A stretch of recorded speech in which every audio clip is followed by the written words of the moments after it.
Oilers, you got a great offense with Connor McDavid. So I have them sweeping them. Yeah, well, I don't think you heard my point. The San Francisco Giants have 3 more in the 2010s than the Rangers have in their entire history. So, yeah. It's hard to get back and to get back-to-back wins. And I don't see the Lightning doing it here, so I have them losing to the Hurricanes in 6. We don't talk about the 2010s because the 2010s had the Astros. And if the Astros didn't happen, the Yankees would have won in 2017 with the Dodgers. He was close to Frank Reich, and they want Frank Reich back, so that's what they got. It's their discount Frank Reich. Kaprizov and the rest of this crew, Jordan Greenway, who doesn't get enough props. He definitely is somebody who needs to be mentioned more. Hi, this is Julie Dobbs. You're listening to Outsiders Opinions with Kevin and Austin. What's up, y'all? Welcome to another edition of NHL Opinions of the Week. I am Kevin, and I'm joined by the man, we talked about the team that beat his team in the Stanley Cup Finals, and now we talk about a team that has not won in the Stanley Cup Finals. The previous times they've gone to the, not Stanley Cup Finals, Conference Finals in this man's conference, Austin. Yeah, the Canes have been good for a while now and have yet to be rewarded for that. I've been kind of shocked that it's taken them this long to return to a cup. They haven't been to the cup since obviously 2006 when they beat the Edmonton Oilers in 7. And that's when Rod Bridgemore, their current head coach, was in the player and captain for them and Selke winner. They have a great team. They have a great group of guys. I'm just kind of astonished that this team with Sebastian Aho playing well and a lot of these other guys, they were obviously my pick to go to the Cup final, but they don't even make it past their rival in their division. During the playoffs, Sebastian Aho was their best player. He had 12 points in 11 games. Svechnikov had 11 points, 2 goals, 9 assists in 11 games, obviously. Jarvis, Gensel, Natchez, and Brady Shea all had 9 points in the 11 games. And then it goes down to 6 with Kuznetsov, 6 with Orlov, and some other guys. What's wrong here, Kevin? What is their biggest problem? Because I have a few, but I like to see what you think first. Yeah, and I'll add something. This is also, ever since Brendan Moore became a coach of the team, they've been in the playoffs. They've made it to the conference finals 2 times in the first year, and then last year he was in the conference finals. But I think the problem is offense. The offense just seems to disappear in the postseason. And to me, they're not a great offensive team in the regular season, but just when they need that goal in the playoffs, they just can't seem to get it. They really rely on their defense. However, when the game they were eliminated, they were up 3-1, and their defense just couldn't come through, and they lost 4-3 or 5-3 with an empty net, right? Yeah, 5-3, but really 4-3. Yeah.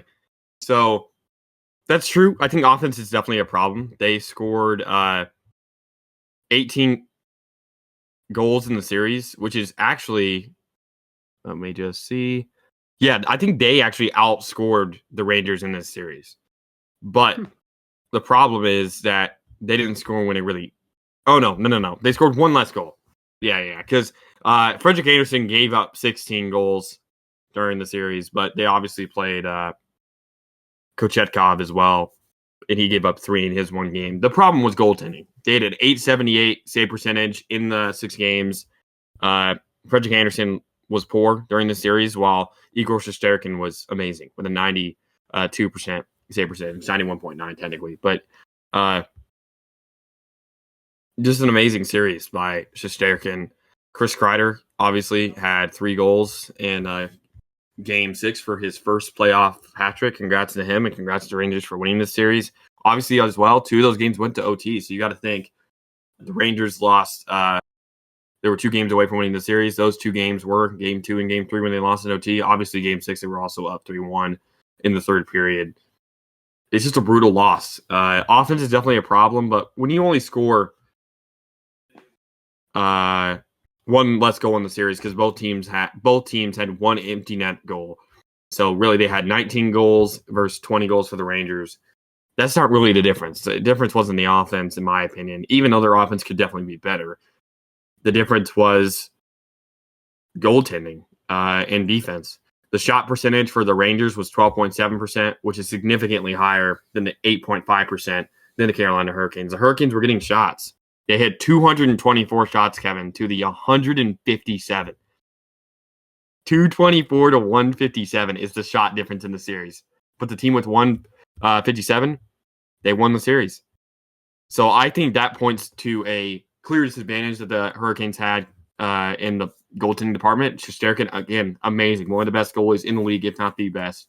And the Hurricanes got to find a way around this. But you can't expect to have an 878 save percentage during a playoff series and win unless your offense is just the only thing going for you. Thoughts on all I've said? Yeah, I really like bringing up the goaltender, and I know their power play was really bad in this playoffs. And the thing is, this is so difficult because they're a team that has been in the playoffs, and the problem, especially this season, is they have 27 million in cap, but they have a lot of major free agents. I want to say there are like 7 free agents. So I I don't think they're I think a change should happen. Or I think they go into next year. I think I would keep everything, try to get everyone that you could re-sign. I wouldn't change head coaching. Brindamore, even I believe from a stat, was 38-36 is his playoff record. I'd give him one more year. These guys are kind of young, or kind of all in their prime. It's not a really old team.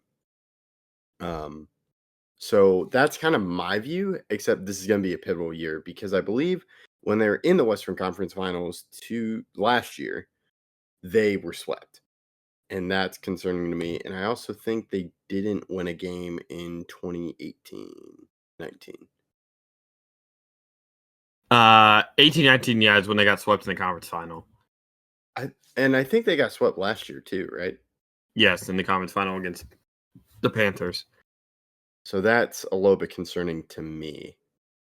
And so maybe these players develop and maybe they understand playoff hockey a little bit more now going against the Rangers and other teams. So do you think they should make a change, or what changes would you like to see? Look, Frederick Anderson gets too much backlash, I feel like, in some instances, but here, Toronto, he had some amazing series for them. He played very well in multiple series against Boston. When he was in Anaheim, and they obviously went to the conference final back in 2015, he was very good. He had a .913 save percentage, .947 the year after when they lost in the first round. But he's also had bad series. His second series with Toronto, the years they lost to the Capitals, or no. This is actually the first loss to Boston. He had an 896, but the second loss to Boston in 18-19, he had a 922. Then with Boston in 2020, when they lost to the Columbus Blue Jackets, he had a 936 save percentage. Last year, when they went all the way to the conference final, he played in only 9 games, so they basically split the games. But he had a 927. But this playoffs, 895 is bad.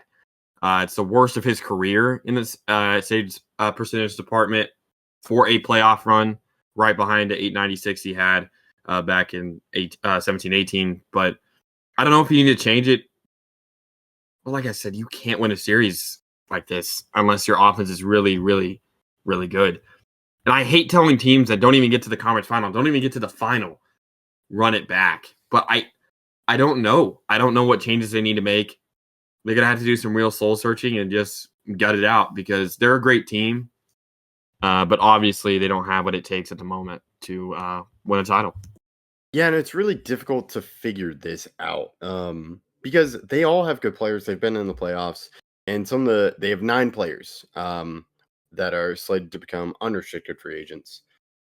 You have Gensel, Teravainen, and Pesci are a few. So it's going to be tough to get those players, and it's just tough they have a lot of cap room, around 27 million. If they could, I see like Jonathan Marchessault is a free agent, but they really they can't really upgrade their team because they got to bring back the players that are on this team that's already good. So it's very difficult to me to see what they can do, and it's tough to figure it out, which makes it so gratifying when teams do win the cup. But it's hard when a team that has been in the playoffs every year and has competed well in the regular season too just can't find that gear when it needs to come for playoffs. Yeah, you make great points. So that's kind of all we have. Is we don't this next year is going to be a big year, and we'll talk about them a lot given just the situation and their history. So that is all we have. Let us know if you think the Canes should make a decision on something. Should they maybe not re-sign some guys? We appreciate all the thoughts in the comments, and thank you for listening to Outsiders Opinions.